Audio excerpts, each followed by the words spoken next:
זה נראה לי לא הגיוני הדבר.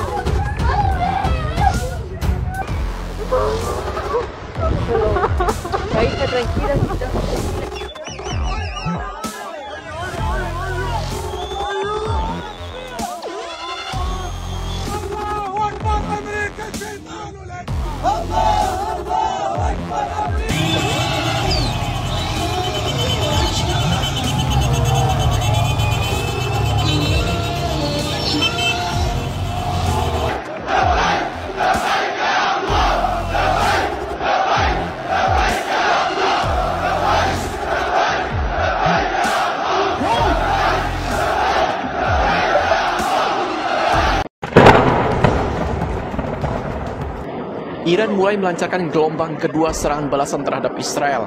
Serangan kedua tersebut memicu ledakan besar di Tel Aviv. Sumber-sumber Israel menggambarkan serangan itu sangat intens dan besar. Militer Israel memperingatkan warga Israel agar segera mengungsi ke tempat penampungan. Media Israel melaporkan bahwa rudal Iran menghantam gedung 50 lantai. Channel 14 Israel melaporkan bahwa rudal Iran menghantam pusat strategis di selatan Tel Aviv. Sirine dan ledakan kemungkinan berasal dari pencegat Israel, terdengar di langit Yerusalem dan Tel Aviv pada Sabtu pagi. Hari ini, kita akan membahas sebuah berita yang menyentuh hati dan penuh dengan drama di tengah konflik yang memanas antara Iran dan Israel. Seorang wanita Israel sedang menangis, pilu, karena rumah barunya, yang baru saja diterima kemarin, hancur lebur akibat serangan roket dari Iran pada Jumat, 13 Juni tahun 2025. Konflik ini bukanlah hal baru. Semuanya dimulai ketika Israel menyerang Iran. Tentu Iran tidak tinggal diam. Rudal-rudal Iran menghantam target di wilayah Israel, menciptakan bola api besar dan ledakan keras yang menggema di berbagai kota. Media Israel melaporkan kepanikan warga saat sirene peringatan meraung, memaksa mereka berlindung di tempat-tempat aman. Serangan ini, yang dinamakan Iran sebagai Operasi Janji Sejati 3, diluncurkan dari Teheran dan Kermanshah sebagai respons atas agresi Israel yang menargetkan ibu kota Iran serta kota-kota lain seperti Isfahan dan Lorestan. Jenderal Ahmad Fahidi, pejabat militer senior Iran, menegaskan bahwa serangan balasan ini akan berlanjut selama diperlukan untuk menghukum Israel. Sebelumnya, Israel melancarkan serangan besar-besaran ke Iran, menghantam fasilitas nuklir Natanz, pangkalan rudal, dan bahkan permukiman warga di Teheran. Serangan itu menewaskan 2 petinggi militer Iran, Kepala Staf Angkatan Bersenjata Mayor Jenderal Muhammad Bagheri dan Panglima Garda Revolusi Mayor Jenderal Hossein Salami. Selain itu, 78 orang, termasuk warga sipil, tewas dan 320 lainnya terluka. Menurut utusan Iran untuk Perserikatan Bangsa-Bangsa, Said Irafani, di Teheran, sistem pertahanan udara Iran bekerja keras, menembak jatuh pesawat F-35 dan berhasil menangkap pilotnya. Sementara itu, pemimpin revolusi Islam, Ayatollah Sayyid Ali Khamenei, dengan cepat menunjuk petinggi militer baru untuk menggantikan mereka yang gugur, menunjukkan tekad Iran untuk tetap kuat. Di Israel, Menteri Pertahanan Yisrael Katz mengumumkan keadaan darurat nasional. Wilayah udara Israel ditutup dan warga diminta tetap berada di dekat bunker perlindungan.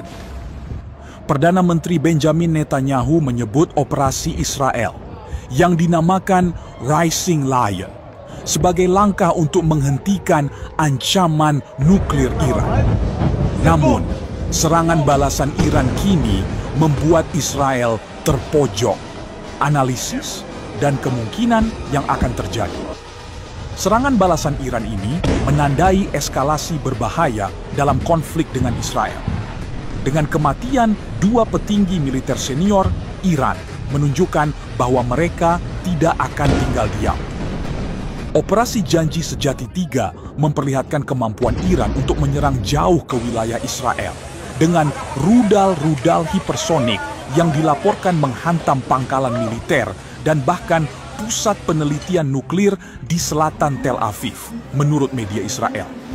Meski Israel mengklaim sistem pertahanan udaranya mencegat sebagian besar dari 100 lebih drone dan rudal Iran, kerusakan signifikan tetap terjadi, meningkatkan tekanan pada pemerintah Netanyahu. Berikut adalah 3 skenario kemungkinan yang akan terjadi. 1. Perang terbuka. Iran kemungkinan akan melanjutkan serangan dengan intensitas lebih tinggi, terutama setelah kematian petinggi militer dan warga sipil. Laporan menyebutkan Iran telah meluncurkan ratusan rudal hipersonik yang beberapa di antaranya lolos dari pertahanan udara Israel. Israel yang masih melanjutkan operasi Rising Lion mungkin akan membalas dengan serangan lebih besar, termasuk menargetkan infrastruktur vital Iran. Ini bisa memicu perang total dengan risiko keterlibatan sekutu seperti Amerika Serikat atau kelompok proksi Iran seperti Hizbullah dan Houthi. 2. Eskalasi melalui proksi. Iran bisa memilih untuk memperluas konflik melalui sekutunya. Houthi di Yaman telah menyatakan dukungan penuh dan mungkin melancarkan serangan ke kapal-kapal Israel di Laut Merah. Hizbullah di Lebanon dengan arsenal roketnya juga bisa membuka front baru. Milisi Syiah di Irak telah melaporkan serangan drone melintasi wilayah mereka menuju Israel. Ini akan menciptakan konflik multifront, memperumit situasi bagi Israel, dan meningkatkan risiko keterlibatan regional yang lebih luas. Deeskalasi melalui tekanan internasional. Tekanan dari Perserikatan Bangsa-Bangsa dan negara-negara Eropa mungkin mendorong kedua belah pihak ke meja perundingan. Menteri Luar Negeri Iran, Abbas Araghchi, telah meminta Dewan Keamanan PBB untuk bertindak, menyebut serangan Israel sebagai deklarasi perang. Amerika Serikat meski mendukung intelijen Israel menegaskan tidak terlibat langsung dan mungkin akan mendorong diplomasi untuk menghindari perang terbuka. Namun, dengan Ayatollah Khamenei bersumpah membalas dendam dan Netanyahu berkomitmen melanjutkan serangan, peluang diplomasi tampak kecil. Jadi, dalam jangka pendek, konflik kemungkinan akan meningkat. Iran, yang kehilangan petinggi militer seperti Mohammad Bagheri dan Hossein Salami, berada di bawah tekanan domestik untuk menunjukkan kekuatan. Serangan rudal dan drone mereka, meski sebagian dicegat, telah menimbulkan kerusakan simbolis dan psikologis di Israel. Israel, di sisi lain, tidak akan mundur, terutama setelah Netanyahu menyebut operasi ini sebagai momen penentu untuk kelangsungan hidup negaranya. Keterlibatan sekutu Iran seperti Houthi dan Hizbullah sangat mungkin terjadi dalam beberapa hari ke depan, terutama setelah pernyataan keras Sana'a yang menyalahkan Israel dan Amerika. Ini bisa memperluas konflik ke Yaman, Lebanon, dan Irak, dengan dampak besar pada jalur perdagangan global, terutama di Selat Hormuz dan Laut Merah. Harga minyak diperkirakan akan terus melonjak dan gangguan ekonomi global akan semakin parah.